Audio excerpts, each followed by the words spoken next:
पाथरी येथे माजी आमदार बाबाजानी दुर्राणी यांनी राष्ट्रवादी काँग्रेस अजित पवार गटामध्ये प्रवेश करण्याची घोषणा पाथरी येथे कार्यकर्ता मेळाव्यात केली।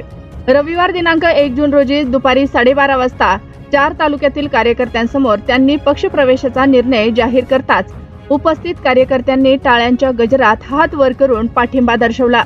शहराशेजारील पीपीएल मैदानावर समर्थक कार्यकर्त्यांच्या घेतलेल्या मेळाव्याच्या मंचावर माजी जिल्हा परिषद सदस्य सुभाषराव कोल्हे, अण्णासाहेब रणेर, संतोष देशमुख, जीमस बँकेचे संचालक दत्ताराव मायंदळे, बाजार समितीचे उपसभापती श्याम धर्मे, संचालक संदीप टेंगसे, आनंद धनले, विष्णू काळे, माजी उपनगराध्यक्ष हन्नान खान दुर्राणी, माजी नगराध्यक्ष नितेश भोरे, नारायण आढाव, राजीव पामे, पिंटू बाहेती, अनंत वाकणकर, ॲडव्होकेट संतोष लाडाने, अभय कचवे, वैजनाथ महिपाल आदींची उपस्थिती होती। या बैठकीस मानवत, पाथरी, सोनपेठ तसेच परभणी ग्रामीण व शहर भागातून मोठ्या संख्येने कार्यकर्ते उपस्थित होते।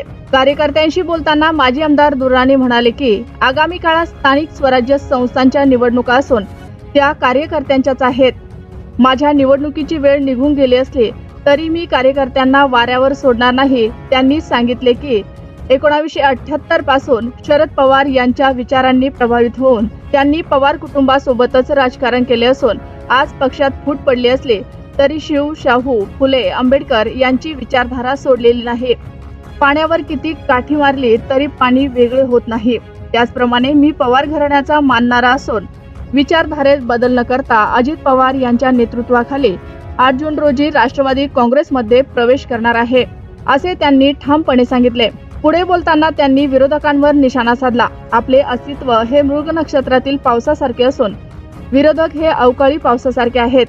त्यांच्या दिवसाची मोजदाद सुरू झाली आहे, अशी टीका करताना त्यांनी कार्यकर्त्यांना नव्या उत्साहाने कामाला लागण्याचे आवाहन केले। दरम्यान 8 जून रोजी राष्ट्रवादी काँग्रेस पक्षाचे राष्ट्रीय अध्यक्ष व राज्याचे उपमुख्यमंत्री अजित पवार यांच्या उपस्थितीत भव्य पक्षप्रवेश सोहळा होणार असून त्या कार्यक्रमाला कार्यकर्त्यांनी मोठ्या संख्येने उपस्थित राहावे, असे आवाहन माजी आमदार दुर्राणी यांनी यावेळी केले।